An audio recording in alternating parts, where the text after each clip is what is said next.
In a previous video, we looked at how we could set resource reservations, limits, and shares on virtual machines. An alternative to doing that on individual virtual machines is to do that on groups of virtual machines using resource pools. So I've set up an example here with some resource pools configured on a standalone host. I've actually created a DRS cluster with no nodes in it at all, but I've been able to create some resource pools in it. If we take a look at the properties of a resource pool, we'll see that it's all actually quite straightforward. If I just edit the settings, we'll see that it looks a lot like the options that we have for reservations and limits on a virtual machine. We have CPU and we have memory. We can use reservations, we can use limits, and we can also use shares. Because this is going to be applied to a group of virtual machines, we're going to want to consider that the reservations and limits here will have to be pretty high. Now, if we've also set reservations and limits on the virtual machines, anything that we reserve for the virtual machines has to be available within the resource pool.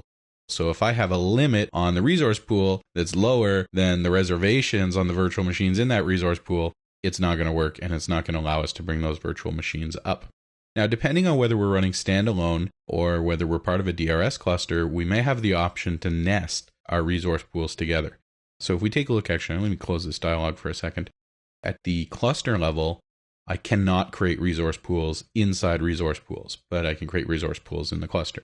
On a standalone host, in this case, this host is still outside of the cluster, you can see that I've created resource pools, which also have resource pools, which could then also have resource pools, and we can continue down for several layers and create a very complex hierarchy. The difficulty is that it can be difficult to predict, or it may be somewhat counterintuitive as to how some of these things will behave if we actually do it that way. So if we take a look at my host example here with two root resource pools effectively, I've got one called Demo C and one called Demo F.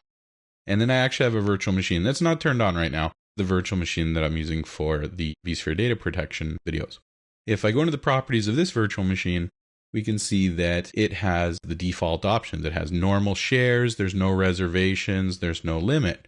Same thing for memory and disk and some CPU settings that we don't have in the resource pool anyway. And if we look at the resource pools themselves, they're set up pretty similarly, right? Just normal shares and no reservations, no limits. And our other resource pools set up the same way. Considering all that, how should we expect this to behave? Well, if there's no competition for resources, then everyone will be able to get access to the resources they want, subject to the limitations that we've either placed hard limits on those virtual machines or on the resource pools, or the declared settings for, how many CPUs they have or how much memory they have and so on.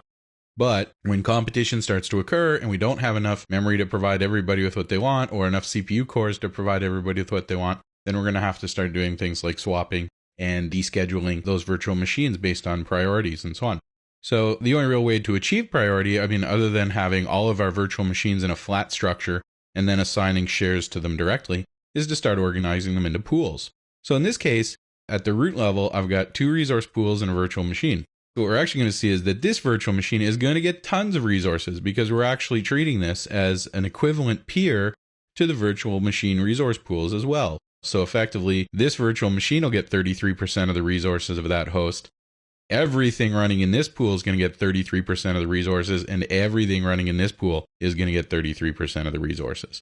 Now, I could tweak that. I can make one high, I can make one low, I can make one normal. But it's all done at the peer level. So if we have virtual machines at the same level in the hierarchy as other resource pools, those virtual machines are going to be treated at the same level as the resource pools would be, and they're going to potentially get a lot more resources than we had intended. Now, if we're doing all kinds of reservations and things anyway, it might not be a problem because you've guaranteed that those resources will always be available, but we can't usually do that. If I open up Demo C, we'll see that we have the same case. I've got two resource pools and then a virtual machine as a peer. So again, out of the 33% of the resources that are going to be available to this resource pool, comparing the other resource pool that it's peered with and the other virtual machine it's peered with, then this virtual machine will get 33% of that 33%.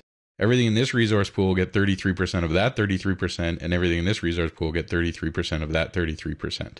And if we get down lower, then each of these virtual machines will get 50% of that 33% of that 33%. And so we can see that in this case, our vSphere data protection VM is going to have no problems whatsoever, but these poor virtual machines nested way down in the hierarchy might have more problems. In this case, effectively, W2K8R2-4 and W2K8R2-1 will have access to the same amount of resources because this virtual machine -1 is the only machine in that resource pool. But we could see that -3 and -6 will be much more affected here. Or when we go to -2 here, it's also going to have effectively quite a few resources because it's the only thing running in one of those root pools. So it's going to get basically 33%. It'll have effectively the same access to resources that this other virtual machine vSphere data protection does. Now, one thing that we can do is if we have started to set reservations inside the virtual machines, but we have not done that on the resource pool, or we haven't set enough of a reservation on the resource pool, then you'll notice we also have an option that talks about expandable reservations, which will allow us to, if they haven't already been allocated anyway, borrow reservations available from the parent resource pools. Potentially, although Demo E might not have those resources available, maybe Demo E can obtain them from Demo C, so long as they haven't been reserved already by some virtual machine or the virtual machines in other resource pools below it. So all of that we have to be a little bit careful with. When we're doing this on a single host, I mean, unless that's a very, very large host, I'd be very surprised that we would really need to use this many resource pools. And when we do it in a DRS cluster, we can see that we can only create a flat hierarchy for resource pools.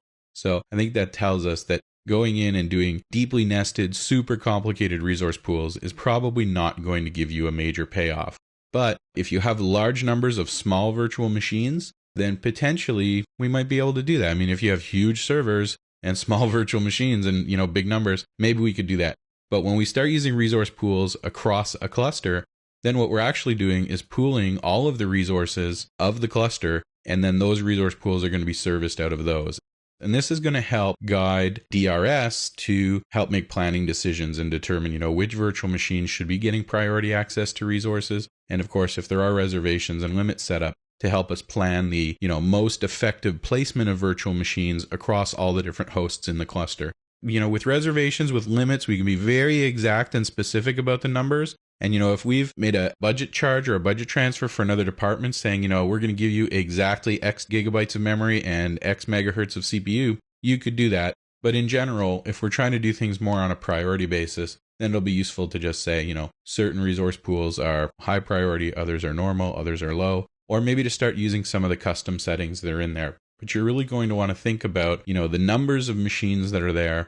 When we start guaranteeing resources, especially if we're using HA and we're talking about admission control and reserving resources to make sure that we can always maintain those guarantees, anything that's a reservation is a hard guarantee that those resources will always be available. And if they're not available, those virtual machines won't start. So that can affect HA greatly. So take a look at the DRS video, take a look at the HA video, take a look at the virtual machine reservations and limits videos. And between all of that, VMware gives you some very good tools to influence performance, but we're going to need to use those tools effectively, and we're going to need to be very, very careful and really take the time to understand the workloads inside your virtual machines and maybe manage those too. We have tools like NICE in Linux that we can use to set priorities. We have tools like the Windows System Resource Manager that we can use to set priorities inside the virtual machines. So that can all be really useful.